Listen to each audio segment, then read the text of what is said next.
We Make Movies is recorded in front of a live audience in Los Angeles and is hosted by WeMakeMovies.org. Hello and welcome back to another episode of How We Make Movies. Today we have 5 guests. This is the most we've ever had grace our stage. I'm so excited. It's the part of the cast, the writer, the director, and producer of the new film Saving Lincoln. Saving Lincoln is the first ever Cinecollage indie film. We'll talk about that later, but first let me introduce Ruben Lim. He is our producer from Lane Street Pictures. We've also got Salvador Litvak, who is our director, and his wife, who needs her own introduction, the writer, Nina Litvak. And we've got the 2 stars, Lee Coco, who plays Ward Hill Layman, which he was the first bodyguard or Secret Service unofficially to Abraham Lincoln, who's played by Tom Amandas. Is that right? Amandas? Perfect. Okay, great. I've pronounced it right. So just a little bit of backstory on everybody. Ruben is a Sundance Producing Fellow, and he has produced several very successful independent films, including Half-Life, which went to Sundance, Entry Level, Super Capers, Reversion, which also went to Sundance, and his latest documentary, Where Are You Taking Me? And we've got Salvador is from Santiago, Chile, but he moved to New York at age 5, right? And then, okay, this is what gets me.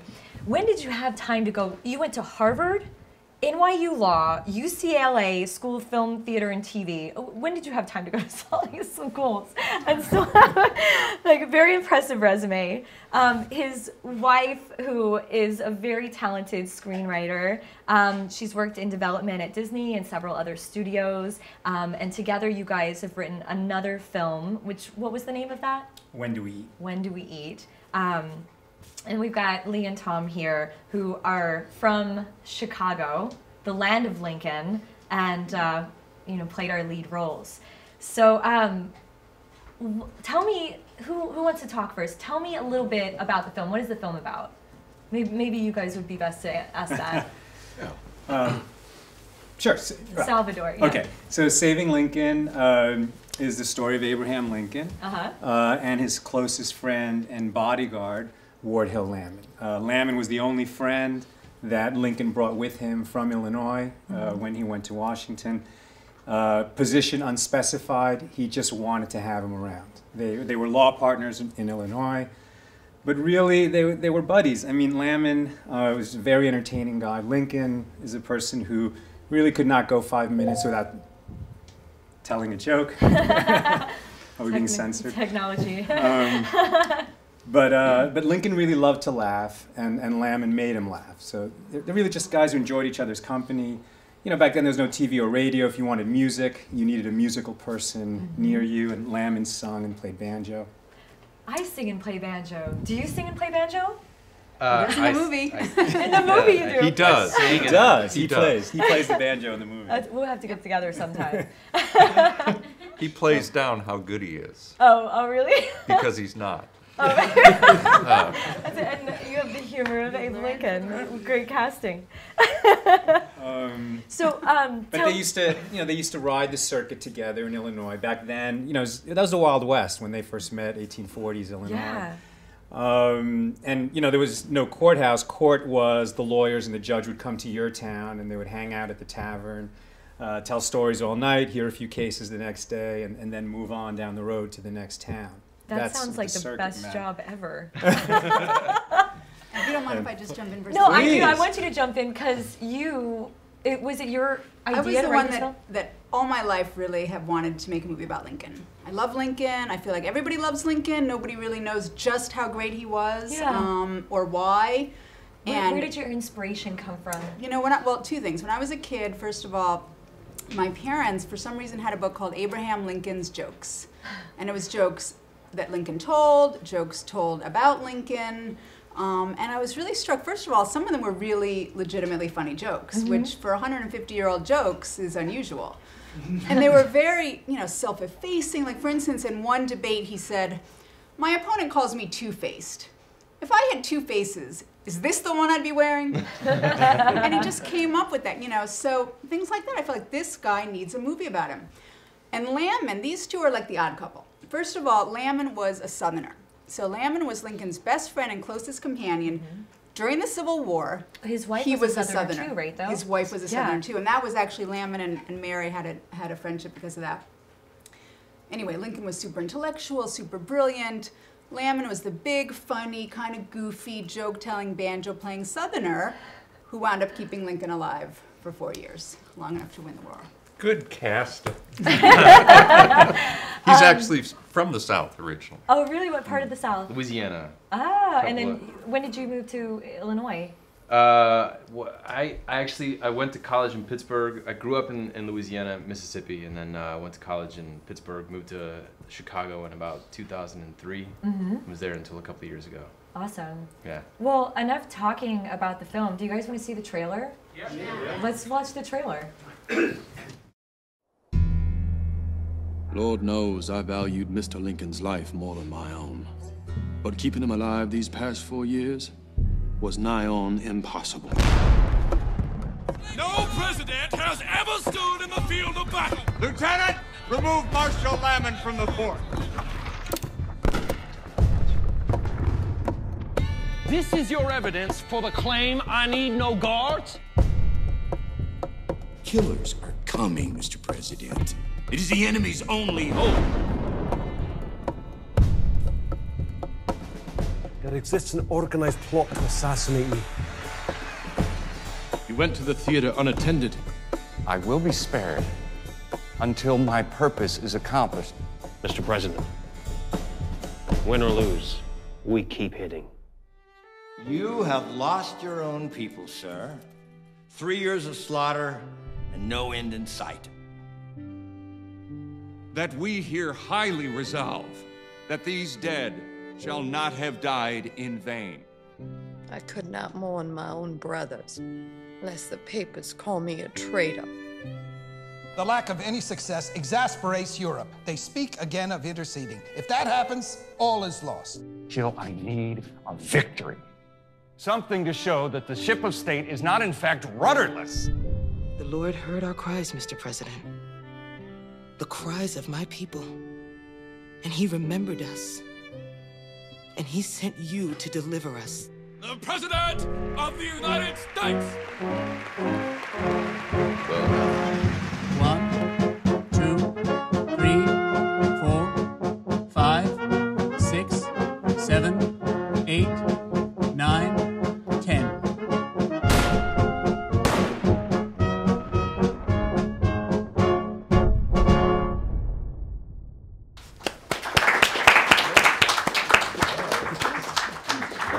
I think that the one thing that sets this film apart from any other independent film that I've seen, and a lot of films that I've seen in general, is that, as it said in the trailer, it's set in Civil War photographs. Explain that to me. So we had an epic story to tell. Okay. And an indie budget to tell it with. And, as usual. And so we had to, figure out a way to do it. And in our research, we spent a lot of time in the Library of Congress archives and in the photo and prints division online. And all these photographs, some of which you've seen in things like the Ken Burns Civil War documentary and other places like that, but many, many more than that, are available to the public and have been digitized in extraordinary resolution. I mean, you can zoom into, like 5% of a picture and fill a movie screen with it. And so, I would see these images and I would just think about the scenes taking place there as Nina and I were writing it. And then at a certain point, I'd seen movies like Sin City and Sky Captain in the World of Tomorrow, 300, where they built whole movies, all the environments, in post. And I said, we could do this. We could do this. We could just shoot a movie in that style, green screen, and make the environments out of these photographs. I'm not sure how we do that, but it can be done. I'm sure it can be done. We'll figure it out in post. We'll figure it out. Famous director's last words. So thank God I met Ruben, who heard the idea and got it and grasped it, and said, well, yeah, that's possible, but it's going to be far more involved than you think. And we started a pre-visualization process where we did a lot of testing. We brought in some great people, and we just experimented until we had a system that we knew, or at least were confident would work. And what did you coin this? Cinecollage. Cinecollage. I named it Cinecollage. And you are the inventor of that word. I am. I coined that term. All right. So here you have it. First guy that came up with Cinecollage. So you took the photos from the Library of Congress, and the entire film was shot on a green screen. The entire film on one stage here in downtown LA. What were some of the challenges as actors? Yeah, you can imagine. You have to imagine. Luckily, and Sal was very good about this, he chose all of us because we had some stage experience. So I think that gives an actor a leg up. I mean, certainly film actors have to do their share of imagining, but quite frequently you're in a practical location, you're actually where you're supposed to be, that kind of thing. But in this case, we were in a green void with furniture. I remember in acting school, one of the, we spent months and months just building, what was it, like the set in our mind, like just like thinking about like, okay, like this little detail here and this little detail, this locket that my mother gave me and this chair that I inherited, and just like building the scape of the setting. Did you have to do a lot more prep work than usual? I mean, you walk onto a regular set and it's there for you. Well, what was great was we could actually go to the monitors and see a mock-up of where we were, which I thought helped tremendously. Yeah, we were rough. I'm sorry, go ahead. No, I never really thought of it in terms of it, filming when you're filming on TV and film, it's you think a lot as an actor about where's the camera and cheating and making sure that it's the performance is technically as proficient as it is emotionally true.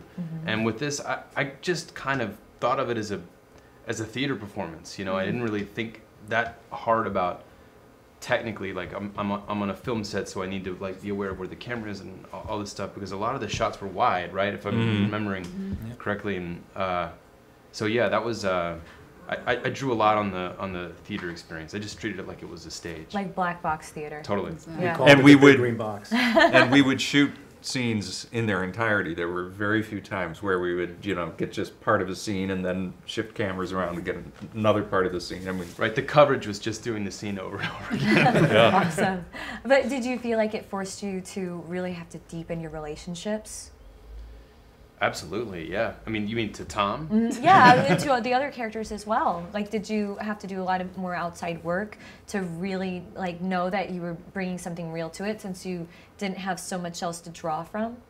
Absolutely. Yeah, I kind of came on late in the process, and the throughout the shoot felt like the redheaded stepchild of the production, because even though you're the star, right? Everyone involved had done so much research and read so many books that I just didn't have time to do, so I was relying on everyone for information throughout. So that was something for me, is I felt I was leaning on Tom a lot, and I was leaning on Sal just to get it right, to be right-headed about what we were going into the scene, what our intention was going into the scene.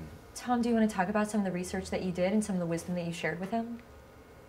Sure. Obviously, it's the role of a lifetime. Growing up in Illinois, it's in your pores. It was a pretty much an annual or every other year thing to go down to Springfield, see the Lincoln sites, and then as a father, I did the same. Taking my kids to see the Lincoln sites. So when you tell this story, but when I first met with Sal, my first question was, he said, "Do you have any questions?" I said, "Yeah, why do a Lincoln movie?" And my thought was, I want to know that this man's heart is absolutely in it, because this was not for the money, I'll tell you that. And I wanted to make sure that, that goes without saying, but for me, there's almost a religious quality to Abraham Lincoln, a mythical quality, but at the same time very human, and that's the way I approached it. So, you know, obviously I've read a lot. As a young actor, I played Carl Sandburg, who wrote, we think, the best The definitive biography of Lincoln. Yeah. So I had a bit of a leg up in that, and I read some more. But for me, the first thing I had to do was get my butt over to Springfield and spend some time there. And one of the historians, Larry Weatherford, that Sal turned me on to, gave me some great advice, which was, you know, obviously you go and you see the sites and you talk to historians and you talk to people at the law office and you see the places that Lincoln lived and worked. He said, but allow yourself some time to just walk the streets at night. And I happened to be there in the summer, and growing up in the Midwest, you know, those classic hot summer nights where the air is, you can hold it in your hand. It was one of those nights. And I hadn't been to the Lincoln House for years. It originally was run by the state, and then it became a national park runs it now, the National Park Service. And I hadn't seen it since then, so I wasn't sure what to expect, but I thought I'd walk over there and look over the fence and see what I could see. It turns out that they've actually bought up 4 square blocks and restored all of the houses around Lincoln's house. Oh, wow. And it's wide open 24 hours a day. So this was his childhood home? No, this was the only home he ever owned. This was the house that he and Mary and the kids lived in Springfield. Wow. About an 8-minute walk from his office, which I did, and walked there, and no one was there. And I couldn't go into the house, but I could sit on the steps, and there's a bench across the street, and I sat there and just took it in for a while. And for me, that was probably the most important moment in my preparation. You know, I did other things as well, even as crazy as Sal wanted to film me writing. So I learned his penmanship. He did brilliantly with that, actually. He really nailed it. That's dedication. Which did not come naturally to me. I can barely do cursive, so that's really inspirational. So now I can sign a $5 bill, and it looks pretty good. That's really inspirational. It's very rare that you get to have that type of influence, and you know that a person would have such a strong connection to a real life person that they get to eventually play as a character. Yeah. Ruben, what was your attraction to this film? I mean, obviously, when you first started talking about how you were going to film this, I'm sure did it seem sort of risky to you as something that hadn't really been done much, or if at all, in independent film? And what about the script drew you to it and made you want to take that risk? Well, I'll tell you what about the script didn't draw me in at first. Okay. Which was the lavish banquet with with all sorts, with hundreds of extras and and the White House recreated. No, but in all honesty, I mean a couple of things had drawn me to the script. For me in my life, it was great timing in having. Literally just come back from my first vacation to Washington, D.C., where I was able to spend some time there and had started delving back into periods of American history that had really interested me. And so when I got the script, I said, yeah, I'll take a read. And I was very excited to read this Lincoln story. I had just started reading about the founding of the Central Pacific and the Union Pacific and that period of our history, having gone through Revolutionary War, through Jacksonian democracy, and getting up to that point. And so getting that script at that point and hearing Sal's truly inventive way of wanting to create this film really sparked a passion in me, because for me, I had a desire at that point to, in a way, produce a filmed play. And I also had a lot of visual effects experience, and had also been producing animation for the web up to that point. So it was an opportunity for me to try to incorporate a lot of these various disciplines into a very unique crafting of a film that you normally wouldn't think about putting together. The use of all visual effects, and the use of and the term cinecollage to me speaks to both stagecraft as well as cinemacraft as well as photography and all of these various art forms that come together to form a unique viewing and listening and experience ultimately. Yeah.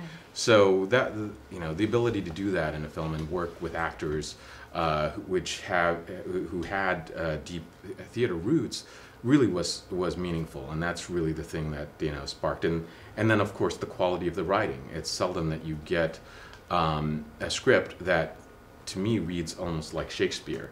And that's a credit to Nina and Sal and what they wrote in you know, in reading this really unique telling of a story that you think you know from all of your history classes, but then you get to know Lincoln and Lamon as human beings and not just iconic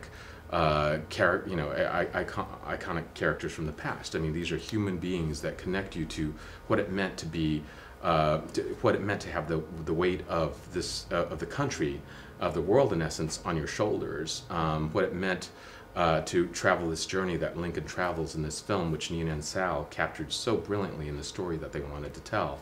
And I'll let them speak more to that. But really, it was what they did in a way reforming what Lincoln's death meant that really attracted me to the film. Now, Ruben, you talked about timing and personal timing for you, about how this script found you. I don't know if you know this, but timing-wise, there's another Lincoln film that came out recently, starring a guy. I don't know if you might have heard of Daniel Day-Lewis. Was that planned, or did you were you afraid of the competition of that film? We filmed our movie first. Okay, spread it out there. We filmed first. But were you able to use that for you to gain momentum, or did that work against you at all? Well, you know, definitely it's a concern whenever you think about, okay, there's, you know, at first the first gut reaction is, oh, well, if there's, you know, this other Lincoln movie that might be out there at the same time we are, is that going to be an issue? But then when you look into Lincoln as a whole, as you know, as a personality that's so big, as a subject matter. You know, Sal will be able to tell you a great quote about that on that subject. But but basically, the subject of Lincoln did seem to us inexhaustible, and I think it seemed that way to Nina and Sal, and that's why they were able to explore it on such a grand scale. I mean, this Saving Lincoln, it takes you from this epic journey from you know, the early years in Illinois through the entire Civil War. And Lincoln's time as commander-in-chief. And that's a big story to tell in a feature film presentation. And I think synergistically everything worked together, from being able to embrace theater craft and in the telling of this epic story, to all of the various art forms that came together to form it. I think it really all gelled together. So yeah, in terms of timing, there is another Lincoln movie out there, and it is helping in terms of, I think, reinvigorating the public's interest in Lincoln. This is also the sesquicentennial, though, of the Civil War, which right now that started in April of 2012, commemorating the firing on Fort Sumter. And so we are right now, you know, celebrating the 150th anniversary of the Civil War and what it meant to this country. And I say celebrating because it was a turning point. It was a maturation point in many ways for our country, for this fledgling democracy, as was scripted in the film as well, and how far we've come. So, yeah. In terms of that other movie, I mean, we really tried to make this into a positive. The fact is, we're an indie film. We're a low-budget movie. We don't really have much of a marketing budget. But there's somebody else spending $100 million to tell people, you should see a Lincoln movie. So we're really hoping that that just creates more awareness. And you know, if you've seen that movie, it's a great movie. It covers 4 months. Our movie covers the entire Civil War, all of the important beats of the Civil War, Lincoln's entire journey, really from 1848. So we're the movie that tells the big story on the very little budget. And there's just, we've already had several articles actually about us simply as the other Lincoln movie. The other Lincoln movie. Where if we were the only Lincoln movie, we might not get any attention. So you're using that, you're riding on the coattails and using their media just money ride to, that. Yeah, that's great. Exactly. You mentioned social media. I know you guys had a very unique social media experience. Having. You're still having. Who wants to attack that one? Because there's so much to cover with, you know, it's social media is still very new. A lot of people are still discovering it. They're trying to figure out exactly how to maneuver it and, you know, get it to do what they want, which is get your film out to as many people as possible. And you've had quite a bit of success. How many, Ruben, how many followers do you have on Facebook? Well, we currently have over 40,000 fans on Facebook. And the more, and to me at least, the most important thing on that is that they're very so engaged. I'll do a and see, the thing is, here's, you know, the other Lincoln movie, and most movies, they put up a Facebook page to promote the own movie. Right. So if you go to that page, it's talking about all the Oscar nominations and this and that. We've been doing our Facebook page for a year, and it's just simply content about Lincoln, about the Civil War. Oh, interesting. And there's so many people out there that are really into Lincoln and really into the Civil War and just looking for content. And so, you know, we'll post about the movie like once in a while, but mostly it's just content on the Civil War. I've created something called Remembrance Thursday, where every Thursday we post pictures of veterans and soldiers from the Civil War and kind of put as much information about them as we can. And we've really tapped into a huge community out there, people that wants to know more about the Civil War, more about Lincoln, and they're super engaged. So I'll do a post, like for instance, yesterday I found this, somebody sent in a picture of an African-American Union soldier and his family, which is a super rare picture. You really don't see that. And I put it up, and you know, within a few minutes we had like 600 likes, you know, 200 shares, 55 comments. So people like, you know, we're not just pitching ourselves, we're offering content. So you're using, go ahead. You're using Facebook as a means of leverage to market yourself to people that are already passionate about the subject. Well, I would say, I think Nina struck on a very important point. When we first struck out to do our Facebook page, it was very important to us not to, you know, just use it as a means of advertising. Right. And Sal and Nina had done so much research over the years on the film. To me, that, you know, a lot of times we do that for our films, and then we forget that all of that research that we do may be inside our heads, but the audience kind of wants to know about it too. And when you put it out there, and Nina has been really the driving force behind sharing so much of that research that's been happening, and Sal as well, on our Facebook page. And what that builds is a conversation and a community.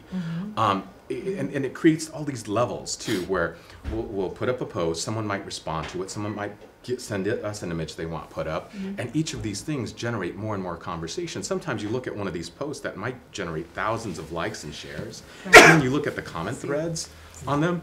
That's a whole world you can go into, and there's a whole ecosystem of people who will, you know, complain about one thing from the left and the right. They have these little arguments, and then some other Facebook fan will come in and start mediating that. It's really exciting. But it's encouraging participation. It always ends up being about the debt ceiling somehow. Somehow. How that happens. Yeah, telescoping towards the well, yesterday we actually had a little piece on the Huffington Post. Okay. And I posted it. And so there congrats. were several people that were saying, well, anything on the Huffington Post, automatically we don't like you guys. That's too far left. Today we happen to have a piece on Breitbart, Big Hollywood. Then you get a whole other group of people saying, well, this is outrageous. If you're on Breitbart, we definitely can't support you. So we're just trying, I mean, we really span the spectrum. We try to be apolitical. Lincoln was a Republican, but he was also kind of left-wing, so we really try not to take sides. But that's the magical thing about it to me, the community that comes from that, because that's where our country is now. And if we tie it back to the subject matter of the film itself, really, it amazes me that we can have a platform where people can sometimes, and even on our Facebook page, voice some pretty outrageous comments, right? And then people can comment right back. And these things are all voiced in the open. If you just put things out there. Yeah, and you can have these open conversations, but you can also have open conversations that, you know, even with extreme views, they're conversations still. And we have fun with it, because one of the lively people in the conversation is Ward Hill Lamon. Right, he's got his own Facebook page. He's got his own. He's got his own Facebook. Do you have anything to do with this? No, and it was very disconcerting when I would see these posts by Ward Hill Lamon, and I would be like, did I say that? Like, what you know, what was that in the movie? I don't remember, you know, I don't remember any of this, but so I'm actually He was following. the first Facebook user. Historically. That's the second thing he's second most known for. Yeah. And that and his jokes and his banjo. Right, yeah. What I found most interesting about your, I guess, web media tactics was your use of Kickstarter. Most people use Kickstarter to crowdfund in the very beginning. You guys used Kickstarter to fund in post. No, in distribution. We're using it right now.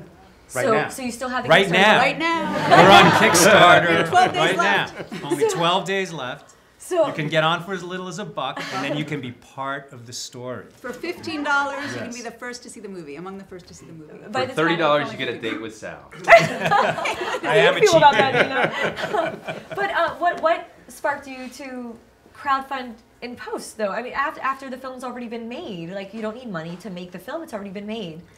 You may not have heard this, but it costs a lot of money to get a movie into the world. What? And there's these people called distributors that Who are these have all people? the power because they have a few bucks when the people who made the movie have spent all their money to make the movie.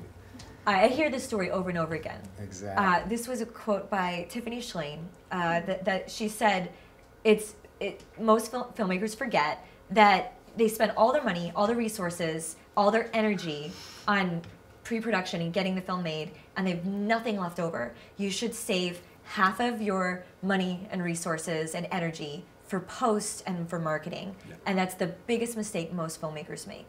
So I'm supposing that's the reason that you're still raising money. How's that working out for you guys? Well, it's working out great, actually. I mean, more than we're just a little over the halfway mark, and we've already hit our funding goal in order to release, and that's allowed us to book theaters and get the word out on the film and spread the word even wider and increase I'm sure it's public knowledge on Kickstarter, but how much does it cost to release a film like this? Well, if you follow the John Reese model, it can cost anywhere from $100,000 to release a film to several $100,000. We're being very nimble. We're being very agile with our release. And by being able to describe the release. Like what right now, what we did was our first goal was to be able to connect with our audience, and that's what Kickstarter let us do. Because by going on Kickstarter, and this is something we've tried to apply to every phase of the filmmaking, which is to be nimble and to be agile. Versus your typical, film waterfall model of going through, the planning, the production, and then the selling phase. And so what Kickstarter's really done for us is given us an opportunity through our social media campaign on Facebook to start tying those two together and give a platform for our audience to say, yes, we do want to see this movie. Yes, we want to help you release the film, and to give them a voice as well. And the audience has been responding in that sense. So we started out with the idea of, okay, well, one of our main goals is to get this film into as many hands as possible, right? We're definitely not going to be competitive in theaters right now with Spielberg's Lincoln film. So let's talk about, okay, what can we do to get the film into people's hands through digital, VOD, and DVD? Okay. And if they respond really well, then we can talk about a 4-city launch. And that's what's happened so far. Because we were able to hit our funding threshold early, we've been able to book out theaters, and we're planning that now. And now we've brought in another partner in New York, who's Ira Deutschman from Emerging Pictures. Okay. And Emerging Pictures has come on board, and they've started to help us book additional theaters around the country. Do you think booking those additional theaters and raising the money and building your audience helped you get the further distribution from a bigger distribution company? Absolutely. I think that's very helpful because when people see momentum, they like to be a part of that momentum. Right. And it also makes their job easier to help you, right? And that's the one thing we've always been striving for. It's, all right, what are the things we can do to make other people's jobs a little bit easier, to make it all make more sense? Right. And this has definitely been a part of that. So being able to, go broader, and now we'll see by the end of this week, but, we started with 4 cities, and and we haven't officially announced this yet, but as of the end of this week, I think we're adding another 3 cities at least. And we may be adding more by Friday. So it's a very exciting. By the time this releases, we'll see how many cities you actually got to play in. Exactly. And we have a small and growing army of people who've actually already put money into the movie as our backers on Kickstarter, and they're just motivated to help us succeed. Right. So our Kickstarter page has something like 13,000 likes. In addition to the, going on 500 backers, it just grows and grows, and you've got people who just feel personally vested in the project, and that's wonderful for us. And keeping on the subject of social media, where was I going to go with? Okay. There's some other technology and social media tools that you've used in the making of this film, on the top of the green screens and all the other technology that had to be used. Talk to me about Skype and how that helped with the collaboration with how many artists did you work with? ultimately compositors? Over 100. Over 100. And where were these guys? Well, so everyone understands what we're talking about. Yeah. Every scene, every shot in the movie required visual effects. So, you know, we kept it actually a very small number of shots for the movie. A lot of scenes were done in one, but we still had 730 shots that had to be composited. Mm-hmm. And that means that, you know, we take that green screen footage, finish the edit, and then farm out these shots to compositors. They would do a first pass at it, send it back to us. I would give notes, it would go back to them.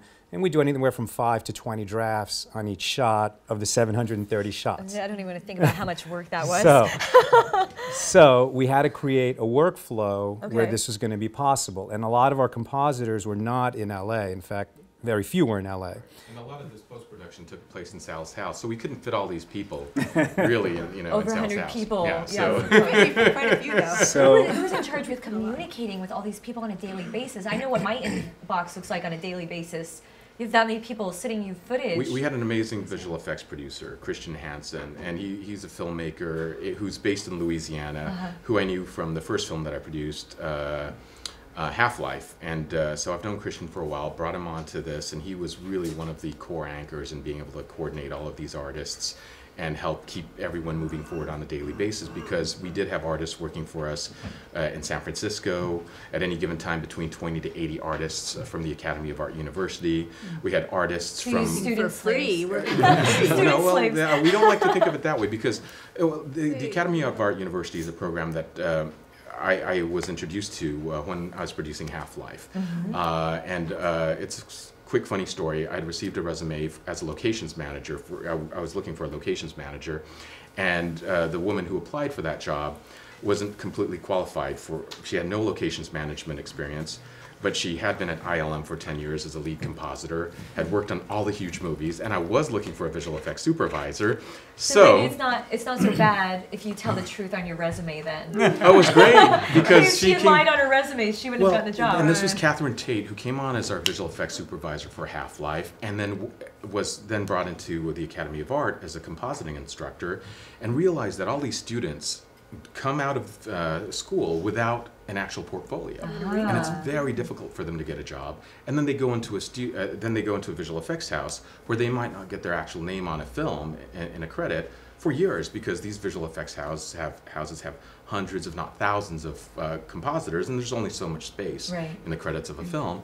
So this was really a win-win for us on Half-Life, and definitely for us on Saving Lincoln too, where a lot of the students are now able to work on actual films, and they try to work with independent films so they don't displace people who are actually looking for visual effects work. So projects that really can't afford to do what they're trying to do sometimes, but are experimental and interesting enough. So and the students come out of that school with a film credit, their name in the film, as well as a portfolio that they can show as part of the work that they've done, and real life working experience in terms of being able to work with a director directly on a day-to-day basis, and sometimes more so than they would in an actual VFX shop, where they might be a little more of a cog in the machine. Right, exactly. And talk to their supervisors. Yeah. Right. And so early on, Ruben created a schedule for us where we would have meetings every day, in the morning and in the afternoon at a regular time. Yeah. And this is what you were talking about before. We used Google Hangouts and GoToMeeting. And we would try lots of technology, and and we would just have conversations and try to be as efficient as possible, because there were a lot of compositors and a lot of shots to get through. But talk about, okay, this is what's going on now. These are the scenes that we're working on. This is what's working for some people, not for others. If anybody has a question, please stay after. And try to keep the meetings, to between 15 and 45 minutes. Sometimes they went a little longer, but get people working. But the nice thing for the compositors is often these guys are working alone, in their cubicle, and they have no contact with anybody. This is a much more social experience and a learning experience for everyone involved, not just the student compositors, but our other teams who are working in Detroit and even in Europe. Now, continuing on the social media tangent, because we've been ignoring our actors, how did you find these awesome actors? And well, I was going to say, just to finish on this thought, I actually came and sat in on some of the Skype meetings that were being held, Detroit, Louisiana, San Francisco. You'd have 5 different locations for one meeting. And it was kind of fun to sit in on, because it would be like, oh my God, it's the president. and I sort of felt like Lincoln with the troops, you know. It's like, good work, people. And it was actually, obviously, Ruben and Sal created a great atmosphere. And I think that all of the people that were working on it that I had a chance to meet were just so excited. Right, but really, how did you find these guys? So like, and how did you choose that these were your two lead actors? Like, what drew you to these guys? Like, for me, it was as you know, stereotypical an experience. It was just a cold audition. I came in, I read, and then I think I had a callback, and then I came in and read with Tom. And oh, so it was in person. I'm thinking of another film. Sorry. I was thinking no, you we guys didn't have Skyped Skype audition. auditions. No. Oh, okay. Oh no. I was like, we how far are we gonna take this? A sweaty room. So like Shadowbox theater auditions. Yeah. Basically. Yes. Okay. And then Sal called me, and after the read with Tom, where we did the scene on the battle, the battleground, and I was screaming in Tom and spitting in Tom's face for 45 minutes. Awesome. In an audition? In an audition. Amazing. Left the room sweaty. I was covered in sweat. My shirt was, you know, and I thought, I think that went well. But then Sal called me and he asked me to go up for coffee, and he asked me the hardest question that you can, as an actor, you can be asked, which is, what is your process? And I remember sitting down and he asked me the question. And I was like, okay, I memorized the lines, and then I didn't really have any. I was like, I don't really know what else to tell you. You know, if you'll cast me in the role, I promise I'll work hard on it. I guess that worked. Yeah, I remember kind of being annoyed that because what he wanted me to say was he wanted me to say, don't worry, I'm your guy, you know? And I was kind of holding out on him on saying that because I didn't want to say that. I wanted the audition to be, you know, speak for itself. But I knew what he was talking about because in the audition it was an incredibly difficult scene to do in an audition. Mm-hmm. And we did it over and over again. He kept pushing me, and it wasn't until we filmed the scene, and even when we were filming the scene, we did it multiple takes. It was a very difficult day. We were, you know, screaming on the battlements. You know, we'd have these incredibly dramatic moments. Lincoln, you are not going to, and then a tired PA would off to the side say, boom. You know, we'd have to react. Because we had to play the cannon. Boom. Yeah. Boom. They were meant to be 8 feet away from a cannon. Right. Exactly. Oh wow! I mean, I don't think I've ever. I just want to like show the camera. We've never had this many questions before, so we're going to try to get through as many as we can. The audience is obviously very interested in your film. This is so funny. Well, I have to interrupt because I think, you know, finding you were asking about casting. Yeah. And finding our Lammen and Lincoln was definitely a process. It was you know, meeting a lot of actors for that, and finding Lee and Tom, and Lee has just spoken a bit about the process, but finding Tom Amandas as our Abraham Lincoln, I mean, that... How do you find the perfect Abraham Lincoln? Well, we have to thank our casting director, Matthew LaSalle, because Matt was the one who brought both Tom and Lee to our attention, and we couldn't thank him enough for it, because I have to say, working with these two actors has been just a tremendous experience for me as a producer, and I'll let Sal talk about it more. Life-changing for me, working with both of you. Yeah, it really was. And it was different for each of you, very different. With Tom, I'd seen a lot of really fine actors who I thought could play a good Lincoln. So I was encouraged, but you know, hadn't happened yet. And then Tom walked in and sat down, and I said, do you have any questions? But really what happened is he sat down and he started interviewing me. And it was like, it was completely turned around, you know, and I was answering his questions. And at first I was very uncomfortable with that, especially when he said, why make a Lincoln movie? I was like, it's a hard question, man. I really need to be ready to answer that, but I need to be able to answer that. And so we started talking, and you know, we had a nice talk right at the beginning of the audition, and then I was thinking, oh, this is great. I hope this guy can act, because I really like him. And he knows his stuff. And there's something about him that's immediately Lincolnian to me. And after the audition, you know, it was just just completely put it over the top, and you had the part immediately. You kind of, before you walked out, it was done. With Lee, with the Lamon process, it was very difficult because Lamon is a unique character in history. There's just, Lincoln is too, but Lamon is this guy who can sing, who can play the banjo, ideally. We really want it, we're hoping for that. Who is huge. Lamon was as tall as Lincoln and quite a bit broader. He appointed himself the president's bodyguard because he knew that he could do that. He's an extremely imposing man. And yet he was also this goofball. He was like this impresario who was always ready to come out with a joke. And educated. And educated. Yeah. It was just this huge and unusual personality. Let me just interject. Now you're getting to the point of it, right? Because there was this will never ever happen again on a movie set. I can almost say with complete certainty. At one point, Sal came up to me and said, "Okay, I want to change the line. I want you to say, 'You absquatulated into the night.'" Absquatulated, which Scratchulated is, yeah. You don't want to. And you got to get that word out of your mouth naturally. Yeah. Right. Say it like you mean it. Totally. All right, well, let's get to some of the first questions. This one's from Tanar in our audience. He asked, what was the main idea about focusing on Lincoln's bodyguard rather than himself? Maybe this is for Sal or Nina. Well, when you're doing a Lincoln movie, you need an angle.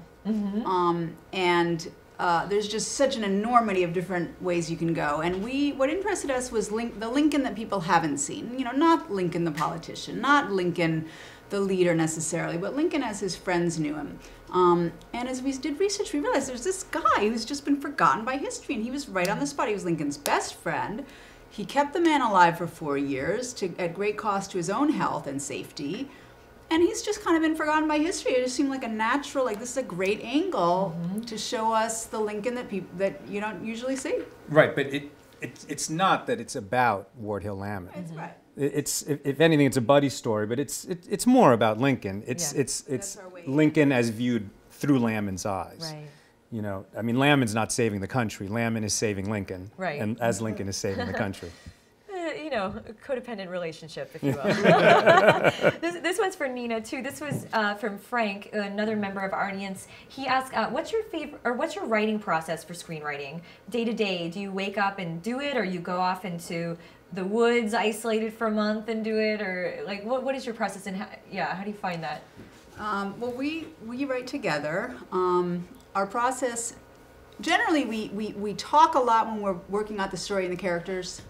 And then we separate, and we've realized that we can't be together writing in a room. We can talk, but when it comes to writing, we actually communicate by email. We're married, we live together, we have kids together, but when it comes to work, it can't be face to face because it gets too emotional. I was going to ask that before, because you've written another film together, which was a comedy, and this is very much a drama. Right. So you've run the gambit of emotions, I'm sure, in your scenes. What is it like, to be married and work together? There's no going home from the office. I know. What do you want to kill each other? What do you do to? Well, that's why we finally realized. The fights that we've had about work are so much more intense than any of our marriage. So we finally realized we just can't, because many of you I'm sure out there are writers. Writers, our egos are really fragile. Unlike actors. Actors can get through anything. Well, yeah, you guys have to be able to deal with rejection and auditions, and but we also don't have that much patience with other writers. So he'll write something, well, that's terrible, and how could you say that to her? It's not true. With the comedy that we wrote, we had a lot of arguments about whether something's funny or not. I'm sure you guys, probably anybody that's done improv or anything, it's hard. When it's just you really don't know. But then when you think it's funny and somebody else says it's not funny, then you can really argue about whether it's funny. So you have to argue it's probably not funny. Do you have your kids read it then and say yeah, Ma, this was funny, or no? Are they at that age yet? They're not there yet, but they will be, I'm sure, on the next script. Right. But really, we've learned that we're writers, and the best thing to do is write. So we talk out what we're going to do, and then one of us will write the first draft, hand it to the other, and take notes and build it. And the more we do it in writing, the better the writing gets. Right. And the less emotional it gets. It's been said a million times, but talk is cheap. Just write it. Work it out in writing. All right, this next one is from Calper. I think this is more for you, Ruben. It says, how early did you start planning the distribution, and what advice would you give to people that that only have the script? I guess they're just starting out and all they have is a script in their hands. Okay. Well, I have a feeling this could be a lot of advice. I don't know. Yeah. Let me think about this for a second. In terms of planning, how early should you plan out the distribution? For a film like Saving Lincoln, it was a little more challenging because we did have another film that, other Lincoln projects that were out there to consider. Right. We also had a very intense post-production pipeline that's unlike most other films in terms of, most films you shoot for 20 days, you post for about 10 weeks, maybe 14. And then that's your that's your schedule. But we were still designing a lot of the movie in posts.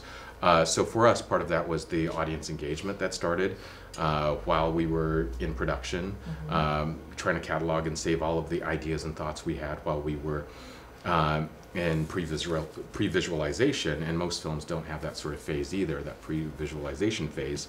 But being able to start building out those social network platforms and communications platforms like Facebook and Twitter, and being able to reach people that way, I think that's very important to start as early as possible in your process.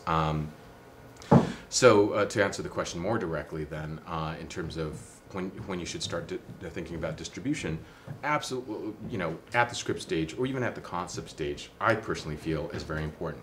One of the reasons why, even with the potential crowded field of Lincoln stories, to me it still made sense to tell this Lincoln story. Is it different enough from everything that's out there? Yes, it was.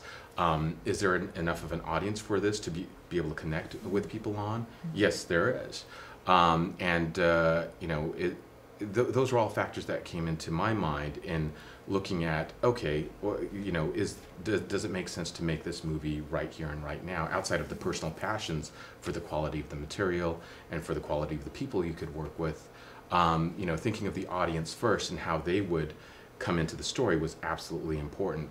And in this case, for us, that drove a lot of the creative decisions that were made within all the pressures that we had in telling the story. From we went through some exercises of what does the audience look like, how do we blend theater and cinema in an effective way, and how will the audience respond to that, everywhere from trying to visualize this film as a one-man play, which is the extreme of a $100 million production. Yeah, you said $100 million. That's our next question. Just like to wrap the next one into this, so we can wrap up the show. But what was the budget? If it was meant should have been probably $100 million budget to have done this. That. Yeah, I mean obviously it wasn't because it was an independent film. What was the budget? If and how long did it dollars are take? hearts and souls, this was like a $200 million film, because that's how much heart and soul went into this. In actual capital terms, since we're a capitalistic economy, it was under $1 million. Under $1 million. So yes, and so for us, and this speaks to that last question too. You always also want to be able to put some of that, or as much of that as you can, into marketing, like you were saying. Yeah. And the more independent films I produce, the more I say, it's not just about saving some for post, it's about saving enough for post, having enough for production, and in the ideal world, as much as you spent on production and post, you should spend that. You should think about spending that on marketing and distribution as well. That's the reality of it in a very crowded content space. So thank you. That last question about the budget was from our guest audience member, Chris. And so we have to wrap it up because we're running out of time. I feel like I could talk to you guys all day about this film. It's so intriguing and the process was so interesting. How can people find out more about it? And when this airs, about the time it airs, you guys are going to be launching the release. How can people see it? I think that's the most important question. We are going to be in theaters on February 15th, President's Day weekend. Good timing. You can learn, it's Saving Lincoln, and we're at savinglincoln.com. We're Saving Lincoln on Facebook, we're Saving Lincoln on Twitter, and we're Saving Lincoln on Kickstarter until January 29th. All right, sounds great. Thank you guys so much for sharing your story with us. Very inspirational. Thank you very much.